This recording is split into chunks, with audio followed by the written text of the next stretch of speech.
इस बार बच्चे फेल क्यों हुए, उसका रीज़न क्या है? अगर मैं आपको फंडामेंटल रीज़न बताऊं तो किस चीज़ के ऊपर सबसे ज़्यादा फोकस करने की ज़रूरत है, क्या चीज़ किस तरीके से पढ़े कि एटलीस्ट इस 100 में से कम से कम हमारे 60 नंबर तो आ जाए। और विश्वास मानो अगर आप इसकी सही प्रैक्टिस कर लो ना तो इस 40 में से आप इकलौते 32 से 35 नंबर बड़े आसानी से ला सकते हो।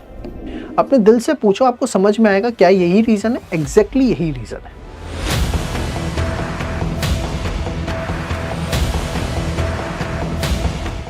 कि लॉ को लेकर के हमारा क्या तरीका होना चाहिए। देखिए, एक चीज को समझिए जरा सब बच्चे,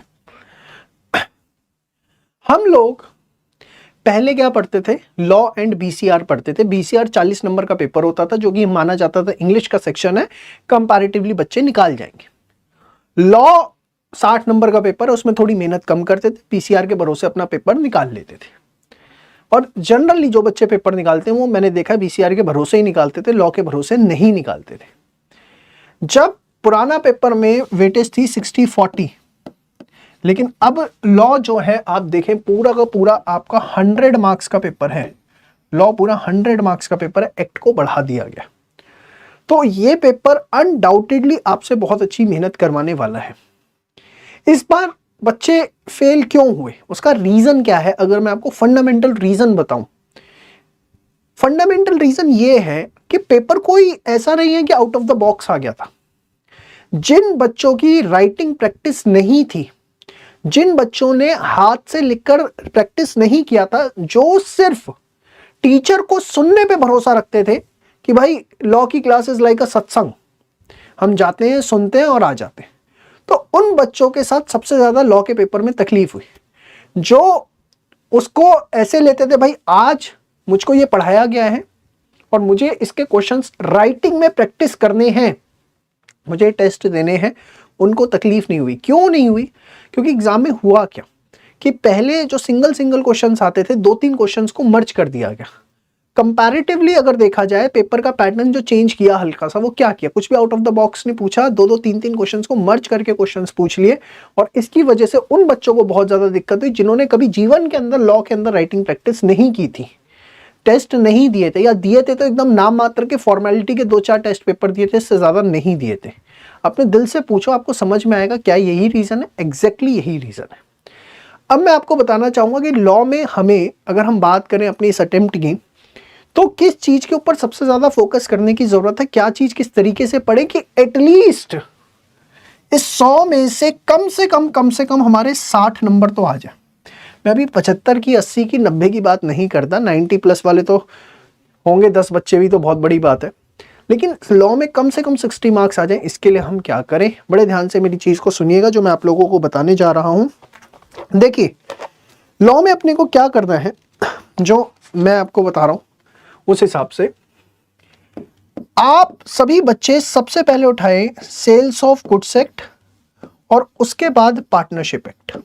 ये 2 एक्ट इस समय सबसे बड़ी प्रायोरिटी आपकी होनी चाहिए। ये उन बच्चों के लिए बता रहा हूं जो एक बार लॉ पढ़ चुके हैं अपने पिछले अटेम्प्ट के अंदर, ठीक है ना। जो फर्स्ट टाइम पढ़ेंगे उनके लिए तो ऑप्शन ही नहीं है, उन्हें इंडियन कॉन्ट्रैक्ट एक्ट से ही शुरू करना है। लेकिन जो एटलीस्ट एक बार लॉ कभी पढ़ चुके हैं वो सीधे sales of goods act and partnership act से शुरू करें। ये सेल्स ऑफ गुड्स एक्ट और पार्टनरशिप एक्ट आपकी कंबाइंड वेटेज रखेगा लगभग 40 मार्क्स की, 40 मार्क्स की। 40 मार्क्स का sales of goods act and partnership आपको न्यू स्कीम के अंदर देखने को मिलेगा एग्जाम के अंदर। अब आप कहोगे यार ये तो बहुत बढ़िया हो गया। जी हाँ, बहुत बढ़िया है कि 2 एक्ट से, जो कि छोटे छोटे एक्ट है, 40 नंबर का पेपर आएगा। और एक और चीज मैं आपको बता दूं, ये एक्ट ऐसे हैं यहां बड़े स्पेसिफिक क्वेश्चन आते हैं। इंडियन कॉन्ट्रैक्ट एक्ट में एक बार को जनरल क्वेश्चन आ सकता है, सेल्स ऑफ गुड्स एक्ट और पार्टनरशिप में कभी भी जनरल क्वेश्चन नहीं आएगा, स्पेसिफिक क्वेश्चन आएगा, स्पेसिफिक सिचुएशन होगी, स्पेसिफिक अगर लॉ आपको पता है आप उसका आंसर लिख के आ जाओगे। और विश्वास मानो अगर आप इसकी सही प्रैक्टिस कर लो ना तो इस 40 में से आप इकलौते 32 से 35 नंबर बड़े आसानी से ला सकते हो। 32 से 35 नंबर ये सेल्स ऑफ गुड्स एक्ट और पार्टनरशिप, सिर्फ ये 2 एक्ट आपको देंगे। लेकिन पढ़ने का तरीका क्या होने वाला है साहब, ये जानना बहुत जरूरी है। सबसे पहले अपने को वीडियो से अंडरस्टैंडिंग डेवलप हो गई, ये तो काम हो गया, चलो ठीक है ना। उसके बाद आपने जब एक अंडरस्टैंडिंग डेवलप कर ली, तो जो परफेक्ट प्रैक्टिस बुक है, उस परफेक्ट प्रैक्टिस बुक के अंदर जो आपको क्वेश्चंस दिए गए हैं, उसकी राइटिंग प्रैक्टिस मस्ट है। अगर आप ये राइटिंग प्रैक्टिस नहीं करेंगे तो आपका बवाल होना ही होना है।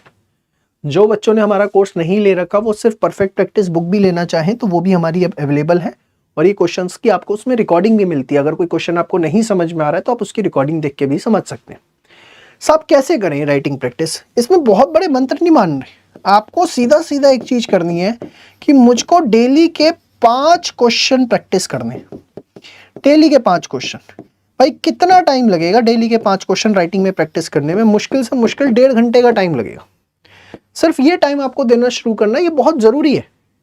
देखो, लॉ मैं आपको बता दूं, लॉ एक कीर्तन की तरह है जो सुनने में बड़ा आनंद आता है, लेकिन बदलाव तब तक नहीं आएगा जब तक इंप्लीमेंट नहीं करोगे।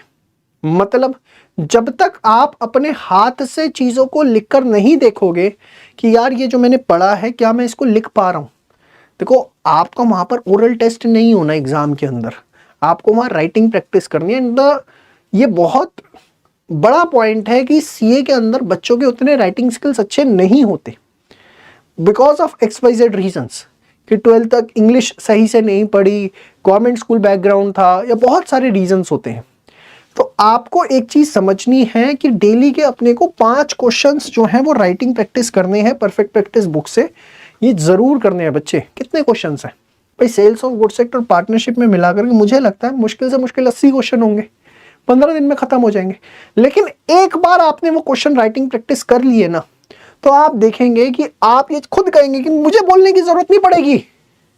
आप खुद कहेंगे ये 40 नंबर कहीं नहीं गए, इसमें 35 नंबर मेरे। तो ये चीज जो है आपको एकदम स्ट्रिक्टली ध्यान रखनी है कि अपने को कोई भी लॉ में चीज पढ़ने, वीडियो से समझ तो लिया, लेकिन एटलीस्ट पीपी बुक के जो क्वेश्चंस हैं वो मुझे राइटिंग प्रैक्टिस करने हैं। इसके बिना मेरा गुजारा नहीं होने वाला। ये बच्चा हर बच्चा इस बात को समझ ले। और उसके बाद खुद देखो टेस्ट दे करके, जो टेस्ट आपको हमने दे रखे हैं उस टेस्ट को आप दीजिए, आपको समझ में आ जाएगा कि आप कहाँ खड़े हैं। मुझे बोलने की जरूरत नहीं, जब आपको चेक होके मिलेगा आपको खुद समझ में आ जाएगा।